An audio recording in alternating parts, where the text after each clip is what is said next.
Hallelujah, Hallelujah, Hallelujah, Hallelujah.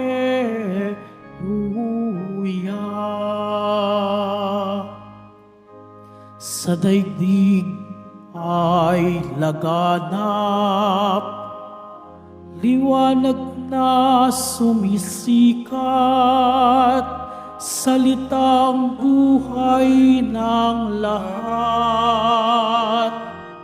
Hallelujah, Hallelujah, Hallelujah, Hallelujah.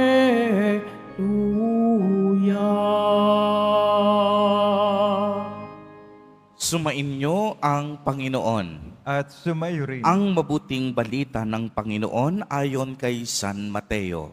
Papuri sa iyo, Panginoon. Noong panahong iyon, sinabi ni Jesus sa kaniyang mga alagad, "Narinig ninyo na noong unay iniutos sa mga tao, huwag kang makikiapid. Ngunit ngayon sinasabi ko sa inyo, ang sinumang tumingin ng may mahalay na pagnanasa sa isang babae, sa isip niya'y nakikiapid na siya sa babaeng iyon. Kung ang mga mata mo ang isang nagiging sanhi ng iyong pagkakasala, tukutin mo at itapon, sapagkat mabuti pang mawalan ka ng isang bahagi ng katawan kaysa buo ang iyong katawang itatapon sa impyerno. Kung ang iyong kamay ang siyang nagiging sanhi ng iyong pagkakasala, putulin mo at itapon. Mabuti pang mawalan ka ng isang bahagi ng katawan kaysa buo ang iyong katawang itapon sa impyerno. Sinabi rin naman, kapag pinaghiwalay ng lalaki ang kaniyang asawa, ito'y dapat bigyan ng kasulatan ng paghiwalay. Ngunit ngayon sinasabi ko sa inyo, kapag pinaghiwalay ng isang lalaki ang kaniyang asawa nang hindi naman ito nangangalunya at ito'y nag-asawang muli, ang lalaking iyo'y nagkasala. Itinulak niya ang kaniyang asawa sa pangangalunya, at sinumang mag-asawa sa babaeng hiniwalayan ay nangangalunya. Ang mabuting balita ng Panginoon. Pinupuri ka namin, Panginoong Jesucristo. Magsipo muna ang lahat. Magandang umaga po sa inyong lahat, mga kapatid kay Kristo. Sa lahat po ng ating mga taga-subaybay sa iba't ibang online platforms at sa lahat ng ating mga kadiboto sa iba't ibang panig ng Pilipinas at maging sa buong mundo kung saan tayo ay naaabot ngayon ng ating live streaming.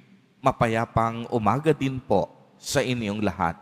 Purihin at dakilain natin ang ating Panginoon, ang mahal na poong Jesus Nazareno. Mga kapatid kay Kristo at mga kadiboto, malugod po namin kayong tinatanggap sa Basilica Minor at Pambansang Dambana ni Jesus Nazareno. Sa konteksto po ng sakramento ng kasal, ang mga mag-asawa ay pumapasok higit pa sa isang pangako, kung hindi sa isang banal na tipan sa Diyos. Ang magsawa sa sumumpa, hindi sa tao. Ang mag-asawa ay sumusumpa, kung hindi sa Diyos. At ang kanilang sumpa ay mabuhay sila ng magkasama sa hirap at sa ginhawa. Ang mensahe ng Ebanghelyo para sa araw na ito ay napakalakas at napakalinaw. Ang pakikiapid at pagdediborsyo ay itinuturing na mga kasalanan dahil ang paggawa nito ay pagpapahiwatig ng paglabag sa pangako sa Diyos. Uulitin ko po, ang pakikiapid at pagdidiborsyo ay paglabag sa ipinangako ng mag-asawa sa Diyos. Dalawang bagay po ang ipinapaalala sa atin ni Jesus Nazareno na siya namang nakasaad sa ika-6 at ika-9 na utos ng Diyos Ama. Ang mga utos tungkol sa pakikiapid at pagdidiborsyo, at ito ay malinaw na pinagyaman at pinalalim ni Jesus Nazareno sa ating ebanghelyo. Una, ang pakikiapid ay hindi lamang pisikal o aktwal na paggawa ng kahalayan. Kapag nakakita o tumingin ang isang lalaki sa isang babae na kaakit-akit at tumakbo ang masamang pag-iisip at pagnanasa, sabi ni Jesus Nazareno, ang katumbas nito ay pakikiapid na rin, sapagkat tayo ay nagnasa sa hindi natin asawa o pag-aari. Kaya kahit hindi mo gawin ang mismong aktwal na pakikiapid, kung isinasa isip mo naman ang masamang gawaing iyon, ikaw ay nabibitag sa pagkakasala. Ikalawa, kapag pinaghiwalay ang isang lalaki sa kaniyang asawa sa kadahilanang hindi naman pangangalunya at ito'y nag-asawang muli, ang pag-aasawa ay itinuturing na pagkakasala, isang pangangalunya.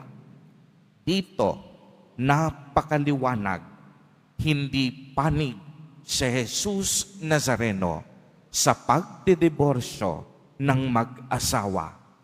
Kung walang kasal, hindi nagiging kumpleto ang ating lipunan. Dahil kung walang kasal, wala ding pamilya.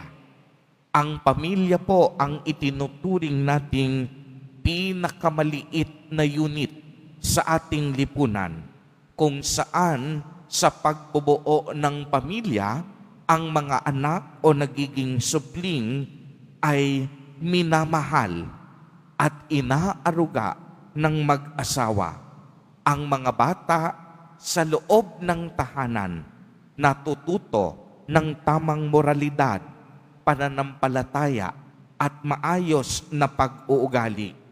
Ibig sabihin nito, ang pamilya ang pangunahing tagapagturo ng lipunan at komunidad. Bakit? Una, ang mga magulang ay may responsibilidad na maging una o pangunahing guro sa kaniyang mga anak. Sa loob ng pamilya, doon nararanasan ang pakikiramay, pagtutulungan, pagmamalasakit sa isa't isa. Sa loob ng pamilya, nararanasan natin kung paano ang magmahal at kung paano makatanggap ng pagmamahal. Dito, natututo tayong maging mapagbigay, magdamayan at makipag-ugnayan. Kaya naman, napakasimple ng sinasabi ng ating simbahan, kung hindi mapapangalagaan at masisira ang kabanalan ng kasal, maaapektuhan ang pamilya. At kapag naapektuhan ang pamilya, masisira ang lipunan, komunidad at bansa. Uulitin ko po sapagkat ito'y napakahalaga upang maunawaan natin ang sinasabi ng ating simbahan. Kung hindi natin mapapangalagaan, masisira ang kabanalan ng kasal at papahayagan ang tahasang pagdidiborsyo. Masisira at maaapektuhan ang pamilya.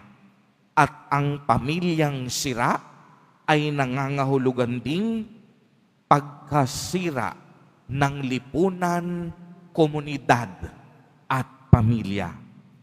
Mga kapatid kay Kristo, sa pagpapatuloy po ng ating banal na Eucharistia, isama natin sa ating mga panalangin ang mga nasira ng pamilya, bunga ng mga nasirang kasal. Ipanalangin din nating higit sa lahat na malampasan ng bawat pamilya ang lahat ng pagsubok at unos na dumadating at nagpapahina sa ating pananampalataya.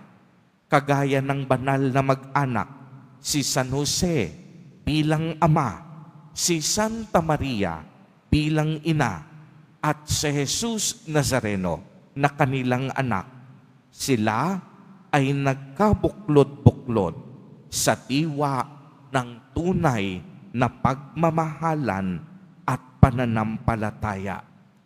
Isantabi natin ang lahat ng puot, hinanakit, pangamba, pagkamakasarili na siyang nagiging sanhi ng pagkasira ng kasal at pamilya. Amen. Purihin at dakilain natin ang ating Panginoon, ang mahal na poong Jesus Nazareno.